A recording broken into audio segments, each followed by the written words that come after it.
Alert Forecast with meteorologist Alex Puckett.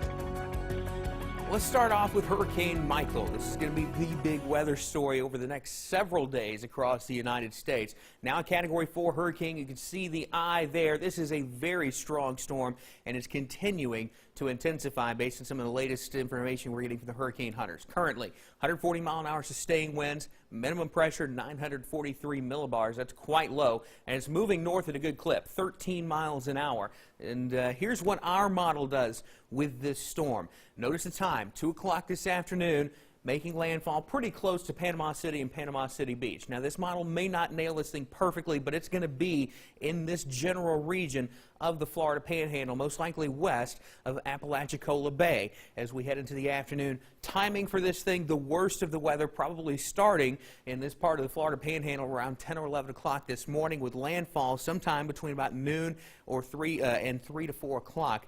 So this is what we're thinking right now as far as this storm. But it may maintain hurricane intensity all the way up into central Georgia. Storm surge going to be one of the 3 major threats this system poses, with up to 13 feet of surge from around Apalachicola, Florida, back into the Big Bend. But you can see surge all the way down to Cedar Key, back up into Panama City Beach, maybe over towards Destin, up to 6 to 9 feet of surge. So this is going to be a very dangerous storm. Winds, obviously, also going to be a huge issue. Category 3 or higher winds there in the red shading. So it's a large part of the Panhandle seeing significant impacts there.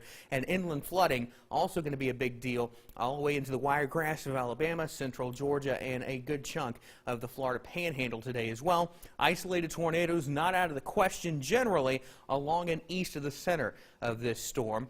Ultimately, Michael going to be pushing away from us, though. Upper level winds pushing Michael back off towards the mid-Atlantic states and away from Mississippi and Alabama. So here's the forecast cone. Again, you can see that northeastward motion moving this thing into the Carolinas and ultimately back out into the Atlantic. In our neck of the woods, our big weather maker, a cold front moving in from the north and west. This is already triggering a few light showers, generally in the north and western parts of our area this morning. Most spots dry to kick things off. Temperature sitting in the 70s. Winds out of the southeast around 5 to 10 miles an hour. As we go through the day today, we'll see more scattered showers and storms develop as that front pushes through. Back behind that front, a significant cool down on the way. We'll see temperatures back down into the 70s Thursday and Friday, low 70s Friday afternoon. Really nice weather in store for us. And then another front pushes through Monday, giving us another chance for a few showers. Now let's get a check on sports. Here's Tom. Here you saw